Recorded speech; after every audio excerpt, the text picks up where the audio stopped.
January 1899, Kasperova began a 2-year phase of visiting the Stravinsky family apartment on a regular basis, sometimes every week, to give lessons to Igor Stravinsky.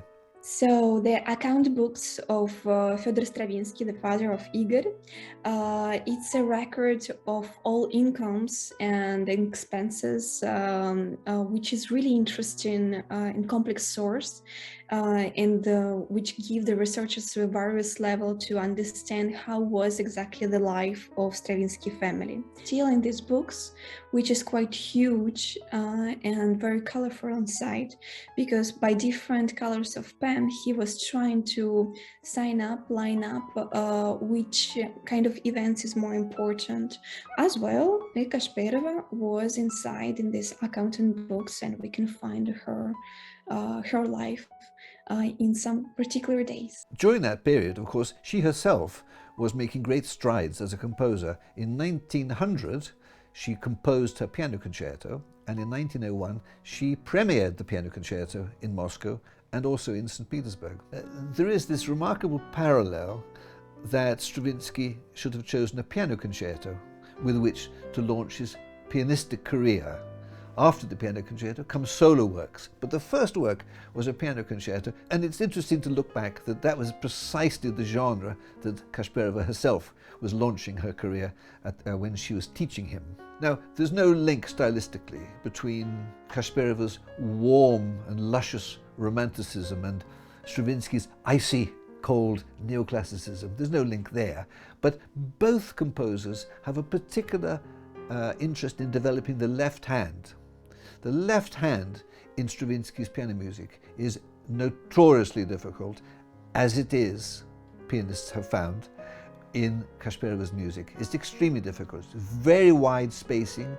The left hand is launched up and down wide octaves in arpeggios, very wide. I call them extreme arpeggios, unlike any other composer I can think of.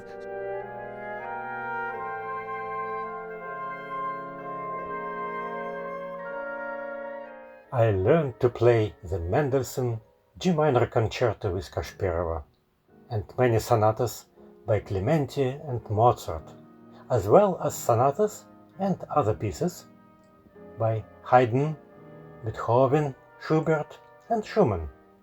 Chopin was forbidden, and she tried to discourage my interest in Wagner. She and I played Rimsky's opera together for hands, and I remember deriving much pleasure this way from his opera Christmas Eve. Stravinsky mentions Kasperova twice in his writings. In his autobiography, he actually doesn't mention her by name, but he does a very typical thing. He's a little bit critical. He says he had to battle with his piano mistress, as if it's a big struggle, but he also pays tribute. He says, "I must admit that I owe her my piano technique." He's very, very grateful. He couldn't possibly have launched his piano career 20 years later without having had the fundamentals of a fantastic technique and also the means by which to practice and to study. And also she taught him the means to maintain a technique over a period of time, so that, for example, he could launch the piano concerto and then tour it. He had exclusive rights to perform that concerto for several years before anybody else was allowed to do it. So he learned the business end of being a professional pianist from Kasperova. It's very, very interesting.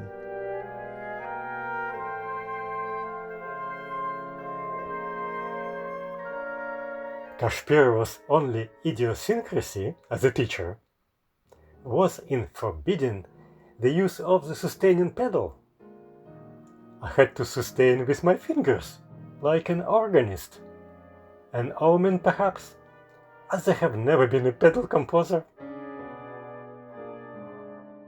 Her way to teach and to introduce Stravinsky to this instrument, I think you can really feel it in the music, and it was a beautiful experiment. I hope that this year we can try to hear her music again in Russia, because it would be right thing to do.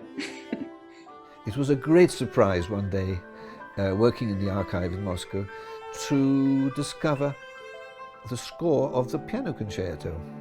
Now, I'd never found this in St Petersburg. It should have been published according to the evidence that I had, but I never found a published score. And here was the manuscript score, the entire score in Kasperova's handwriting.